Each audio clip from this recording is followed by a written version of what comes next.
دنیا کے حیرت انگیز اور پراسرار واقعات میں سے ایک واقعہ اور وہ یہ ہے کہ 1992 کو جنوبی امریکا کے ایک ملک وینزویلا کے ایئرپورٹ پر پیش آیا جب ایک طیارہ اچانک ایئرپورٹ کی حدود میں نمودار ہوا۔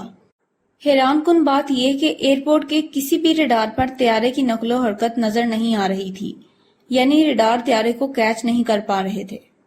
ایئرپورٹ کے کنٹرول روم سے طیارے کے پائلٹ سے رابطہ کیا گیا۔ رابطہ قائم ہونے پر کنٹرول روم میں طیارے کے پائلٹ کی آواز سنائی دی کہ ہم کہاں ہیں۔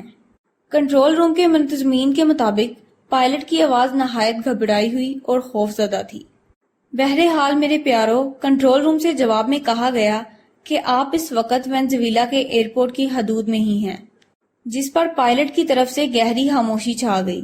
دوبارہ رابطہ کرنے پر جہاز کے پائلٹ نے بتایا کہ ہماری فلائٹ نے نیو یارک ایئرپورٹ سے میامی کے لیے اڑان بھری تھی اور اس کے ساتھ عملے کے 4 افراد کے علاوہ 57 مسافر سوار ہیں اور انہیں 2 جولائی 1955 کو 9:50 پر میامی ایئرپورٹ پر لینڈ کرنا تھا۔ پائلٹ کے اس انکشاف پر کنٹرول روم میں گہری خاموشی چھا جاتی ہے اور سب لوگ ایک دوسرے کا منہ دیکھنے لگتے ہیں۔ طیارے کو اترنے کی اجازت دیتے ہوئے کنٹرول روم نے پائلٹ کو بتایا کہ آج اکتوبر 1992 ہے اور آپ اس وقت جنوبی امریکا کے ملک وینزویلا کے ایئرپورٹ پر لینڈ کر رہے ہیں، جس کے جواب میں پائلٹ کی خوفزدہ آواز سنائی دی، اوہ میرے خدا! کنٹرول روم کے مطابق پائلٹ نے واضح طور پر ٹھنڈی آہیں بھری، تاہم اور کوئی بات نہیں کی۔ طیارے کو نہایت مہارت سے رن وے پر اتار دیا گیا۔ اس دوران پائلٹ اپنے ساتھی کو پائلٹ سے کہتا ہے، اوہ جمی، یہ سب کیا ہو رہا ہے؟ یقیناً کچھ بہت غلط ہوا ہے۔ تاہم کنٹرول روم میں پائلٹ کو آواز سنائی نہیں دیتی۔ اسی دوران پائلٹ کو کہا جاتا ہے کہ آپ اطمینان رکھیں، آپ کی مدد کی جائے گی، جس کے جواب میں پائلٹ نے کہا کہ انہیں کسی مدد کی ضرورت نہیں۔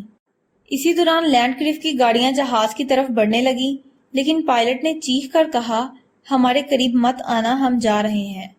لینڈ کریو کے مطابق طیارے کے پائلٹ نے کاکپٹ کی کھڑکی کھول کر انہیں ہاتھ کے اشارے سے دور رہنے کا اشارہ کیا۔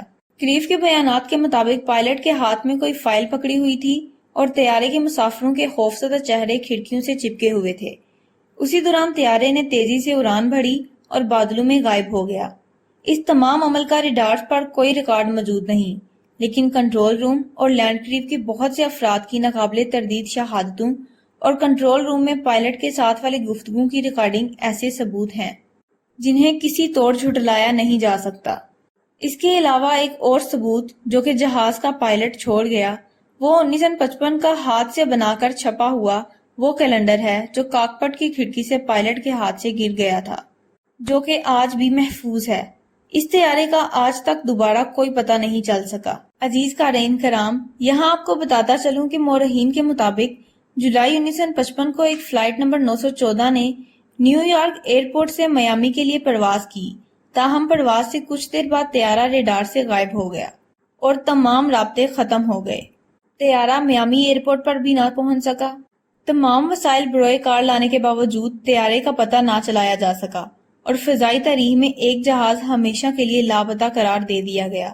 لیکن اچانک اسی فلائٹ نمبر 914 نے 37 سال بعد اپنے عملے اور 57 مسافروں سمیت وینزویلا ایئرپورٹ پر اپنے ہونے کا ناقابل تردید ثبوت چھوڑا اور دوبارہ سے فضا کی وسطوں میں گم ہو گیا۔